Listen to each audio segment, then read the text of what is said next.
ఇప్పటి నుంచి ఎవడుగా మాట్లాడినా కాళేశ్వరంలో 1,00,000 కోట్ల అవినీతి ఎవడన్నట్టే చెప్పుతోని కొడతారు మా బీఆర్ఎస్ పార్టీ కార్యకర్తలు. ఇవాళ వచ్చిన తీర్పు అదే పద్ధతిలో ఉంది. ఇక నుంచి ఎవడు వాగినా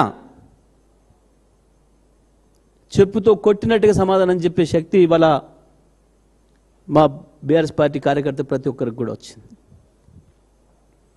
మీరు వాగిందంతా శుద్ధ అబద్ధమని, కేవలం ఆ పేరు మీద మీ పాత భాషలకు ఆంధ్ర భాషలకు నీళ్లు పోవడం కొరకు కాళేశ్వరాన్ని ప్రారంభించకుండా, కాళేశ్వరం పంపులు ఆన్ చేయకుండా కాలయాపన చేసిర్రని, మీరు